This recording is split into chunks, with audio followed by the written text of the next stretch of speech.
Beloved brothers and sisters, I plead with you to increase your spiritual capacity to receive revelation.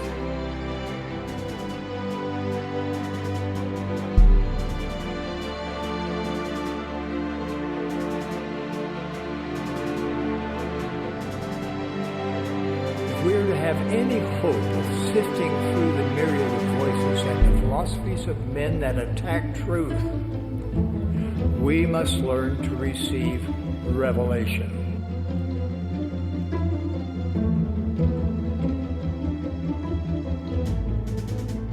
In coming days, it will not be possible to survive spiritually without the guiding, directing, comforting, and constant influence of the Holy Ghost.